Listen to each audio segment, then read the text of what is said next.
Қымбатты білім алушылар, параграф 19 функцияның өсу және кему белгілері. Алгоритм. Бірінші функцияның анықталу облысын табу, екінші функцияның туындысын табу, үшінші f'(x) нөлден үлкен немесе f'(x) кіші нөлден теңсіздігін шешу, төртінші өсу кему аралықтарын жазу. Мысал, f(x) тең 3x квадрат азайтылған 12x. Алгоритм бірінші анықталу облысы d f функциясы тең барлық нақты сандар жиыны. Екінші қадам, осы функциядан туынды аламыз. 3x квадрат азайтылған 12x-тің туындысы 2 алдына түседі, екі жердегі үшім 6, x-тің туындысы 1, 12. Үшінші қадамымыз, осы теңсіздіктерді біз 6x азайтылған 12 нөлден үлкен немесе кіші нөлден деп жазып алып, енді теңдеу шығарамыз. 6x азайтылған 12 тең нөлге теңестіріп аламыз да теңдеуді шығарамыз. 6x тең 12, 12-ні 6-ға бөлгенде 2 болады. Енді осы интервалдар әдісімен шешіп көрейік теңсіздікті. Сан өсінде біз 2-ні жазамыз да, оның оң жағында 3 саны, сол жағында 1 сан орналасқан, сондықтан да біз осы 1-ді әкеліп мына теңдеуге қоямыз. 6-ны 1-ге көбейтсек 6, 6-дан 12-ні азайтсақ минус 6, яғни теріс минус болады. Енді 3-ті әкеліп қойық, 6 жердегі үшім 18, 18-ден 12-ні азайтқан кезде 6, яғни оң сан шығар, плюс қоямыз. Олай болса, жауабы минус шексіздіктен 2-ге дейін бізде функция кемейді, ал 2-ден плюс шексіздікке қарай өседі функция. Тағы да бір мысал қарастырып көрейік. Екінші мысал, f(x) тең 3-тен 1 x-тің куб дәрежесі азайтылған 4x қосылған 2. Ең алдымен алгоритм бойынша бірінші функцияны анықтау облысын табамыз. Ол барлық нақты сандар жиыны болады. Екінші, осы функциядан туынды аламыз. Осы функцияны жазып, сыртына туынды белгісін қоямыз да. Мынау 3 алдына түседі, 3 пен 3 қысқарады да, мына жерде x квадрат қалады. Азайтылған 4x-тің туындысы 1, мына жерде 4 қалады. Енді үшінші мынау теңсіздікті шешеміз. X квадрат азайтылған 4 үлкен нөлден немесе кіші нөлден деп қарастырып, біз осыны нөлге теңестіріп аламыз. X квадрат азайтылған 4 тең 0 деп осы теңдеуді шешеміз. X квадрат тең 4 оң жаққа өткіземіз. Мына квадраттан құтылу үшін біз теңдіктің екінші жағын түбірге аламыз. Түбір 4-тен 2 шығады, плюс минус 2. Яғни түбірлері x1 тең 2, x2 тең минус 2. Енді осыны сан аралығында біз интервалдар әдісімен шешіп көрейік. Ең сол жақта минус 2, оң жақта плюс 2-ні белгілейміз де, 2-нің оң жағында 3 саны жатыр, ал минус 2-нің оң жағында, сол жағында минус 3 саны жатыр.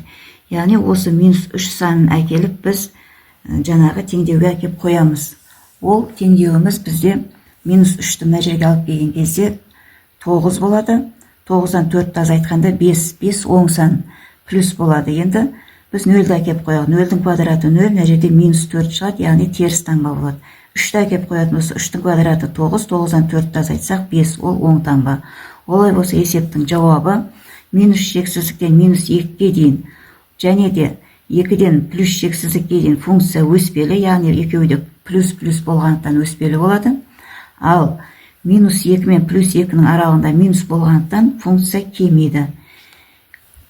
Нөмірі 19-да үшінші есеп b f(x) тең 2x квадрат азайтылған x функциясының бір сарынды өспелі және бір сарынды кемелі аралықтарын табыңдар. Біз алгоритм бойынша бірінші қадамымызда анықталу облысын табамыз. Функцияның барлық нақты сандар жиыны болады. Екінші, осы функциядан туынды аламыз. 2x квадрат азайтылған x туынды. 2 алдына түседі 4, x-тің туындысы 1. Үшінші кезекте біз осы 4x азайтылған 1 функциясының теңсіздігін жазып алайық. 0-ден үлкен. Осыны 0-ге теңестіріп, теңдеуді шешіп көрейік. 4x тең 1-ді оң жаққа өткіземіз. X тең болады 1 бөлінген 4. Енді осыны біз 4-ші қадамда интервалдар әдісімен сан аралықтас көрсетеміз. 4-тен 1. Оң қол жағымызда бізде 1 бөлінген 4 дегеніміз 0,125. Біздің мына оң қол жағымызда 0,25 50 деп алатын болсақ, 0,125-ке тең. Сол қол жағымызда 0,20 барды. Осы 0,120-ны біз x-тің орнына әкеп қоямыз. Теңдеуге 4 көбейту 0,120 азайтылған 1. 0,8 болады. 1-ді азайтсаң, минус 0,2 болады. Енді ол жерде бізде таңбасы минус болғандықтан, біз интервалдар әдісінде мына жерде минус қойып қоямыз. Енді біз 0 оң жақта орналасқан 0,150-ді әкеп мына жерге қойып тексерейік. 4 көбейту 0,150 азайтылған 1. Бұл кезде бізде 2 шығады. 2-ден 1-ді азайтатын болсақ, 1 оң сан шығады. Енді оң сан болғандықтан біз мына жаққа қосу таңбасын қоямыз. Енді жауабын жазамыз. Жауабы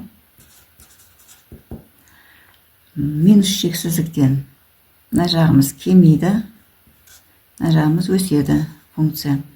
Сонда минус шексіздіктен 4-тен 1-ге дейін аралықта біздің функциямыз кемейді. Ал 4-тен 1 плюс шексіздікке дейін аралықта біздің функциямыз өседі. Енді келесі есеп шығарып көрейік.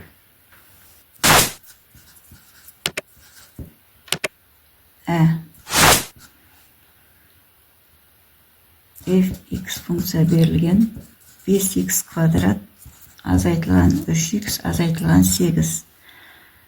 Өсу кему аралықтарын табыңдар. Бұл жерде де алгоритм бойынша бірінші біз анықтау облысын табамыз. Барлық нақты сандар жиыны болады. Екінші осы функциядан туындаламыз. 5x-тің квадраты азайтылған 3x азайтылған 8-ден туындаламыз. 2 алдына түседі, 5 жердегі 2 10 болады. x 3x-тен туындасақ, x-тің туындысы 1, 3 болады. 8-тің туындысы 0 болады. Үшінші қадамымызда біз 10x азайтылған 3 теңсіздігін шешу үшін біз осыны 0-ге теңестіріп аламыз. Осы функцияны енді x-ті табамыз. 10x тең 3-ті оң жаққа шығарамыз. x 3 бөлінген 10 болады. Енді табылған осы нүктені әкеліп біз сан аралығында сызамыз. 10-нан 3 бөлінген 10.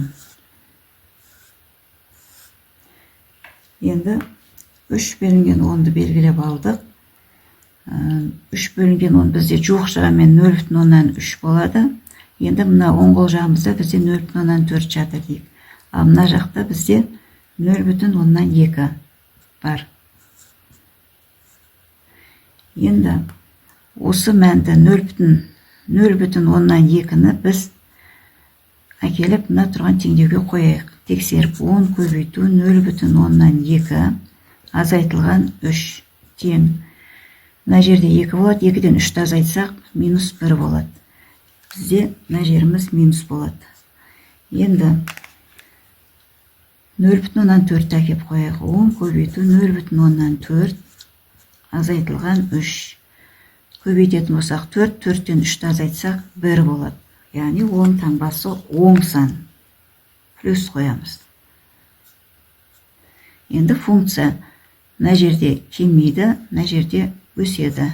Енді осыған қарап біз есептің жауабын жазамыз. Есептің жауабы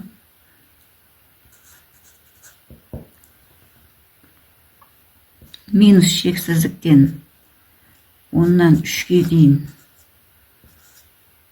кемейді. Ал 10-нан 3-тен плюс шексіздікке дейін өседі. Неке оқушылар, қалған есепті осы үлгіге қарап өзіміз шығарып үйренеміз. Егер де видео ұнаған болса, менің каналыма тіркеліп, лайк басып, комментарий жазып қойыңыздар. Және де достарыңызбен бөлісуді ұмытпаңыздар. Сау болыңыздар.